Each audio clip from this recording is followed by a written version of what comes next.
Okay, take us back to the first time you met KB and vice versa. I first saw KB on TV, but I met her when a mutual friend of ours brought KB to Durban. She was exploring writing for a new album, so we just wanted to get in the studio and just see where that kind of goes. So when I met her, I thought, wow, stunning, you know. But anyway, so we just got to fiddling around with music, and I think the song When KB had an idea of a song, the lyrics, and didn't have the music. I had music to a song and didn't have lyrics. So it kind of just happened organically and just came together, and that's it. You, KB? Well, he doesn't know, but I was looking for to work with somebody who could bring out my voice. I wanted to start, singing music where my voice could be very prominent. And somebody said, you know what, Ernie Smith would be the best guy for that. So he was performing at the Victory Theatre in Joburg, and then we went to watch him. And I remember I was just thinking, oh my gosh, this is what I want to do. I was so starstruck. I went, I greeted him.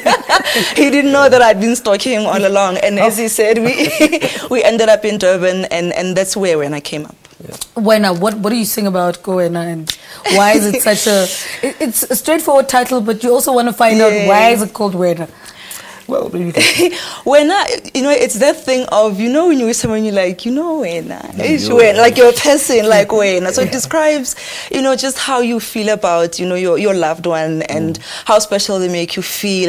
And instead of saying too many things, you just say, Wena. Yes. What has been the response to the single? It's been phenomenal. I mean, we've kind of like done a soft release on iTunes. We haven't really done a hard copy release yet, and on social media, it's just been nothing but incredible. I mean, what were the highlights of working on Wena with Ernie?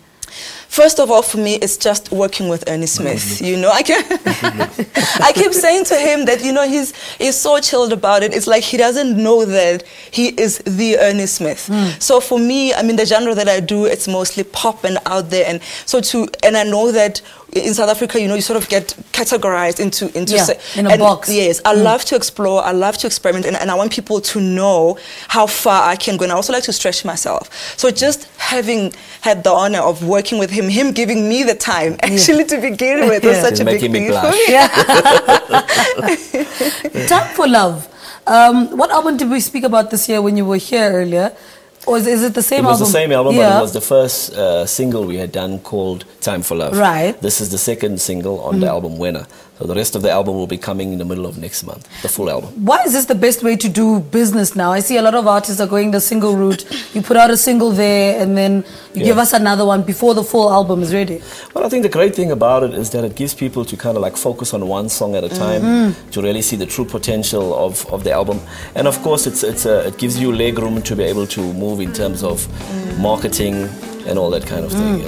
Do you always get recognized by this song? This is like you can't move away from it. I can't run away from it. It's my thriller, Michael Jackson thriller. KB, for you right now, apart from working with Ernie, what are you busy with?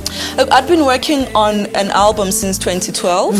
I've been recording some music in Sweden and in Norway, and I'm waiting to just release that. But like he's just said, I'm also going independent. I'd like to get more into the business of things and get to a point where I make my music work for me. So I'm looking forward to launching my first single, sometime later this year. And looking at it now and looking at the journey now, what are some of the things that you wish somebody had told you about this industry? Get involved in the business, because we create such awesome products. I mean, the thing about releasing a single first is that initially you record 13 songs and then they put them all out there. The listeners just go, any, mini, miny, mo, we like this one, we don't like the rest of it, and they check the whole album. Then you have to start from scratch. So getting involved into the product, but also how the product is going to go out there and the business that the product is going to do for you. All right, Ernie, let's talk about the members that are there on a set right now. Who are there? How do they complement everything that you're trying to do? Well, the stunning girl on this side is Saki. We met Saki through a mutual. We were working on Kayam Teatra's project, and that's how I met her. As well as that gorgeous thing next to her, Lebu. Make her blush. Lebu's also working on our product that will come out soon.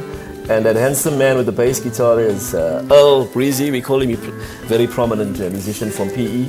And That handsome gentleman on the drums is Ramon. Right. He lives in the US, but he's also here in South Africa for now. And that my homie on the guitar is Durban-born Kenton. We can't see him. We must ask the guy in the other guitar to move a little bit. There we go. Don't shine in the shine. With the dreads, Kenton Van Vogel. And the guy that's trying to imitate Ernie Smith is Valencia The guy that's got his back to our camera. There we go. Yeah. Face this way. Yes. Phenomenal. Legendary keyboardist. Yeah. All right. So that's the whole team. Sure. We'll chat a little later. In fact, we're done chatting. We'll hear music. I don't want to talk. I want to hear music. Yeah? Okay. All right. So singer and actress KB Motshile is the voice of multi award-winning jazz musician. Ernie Smith features on his new single titled Wena, which forms part of his forthcoming album titled Time for Love, one collaboration that makes us really look forward to the album. Well, stay tuned to Morning Live to hear more from the artist. Let's take a break. Stay with us.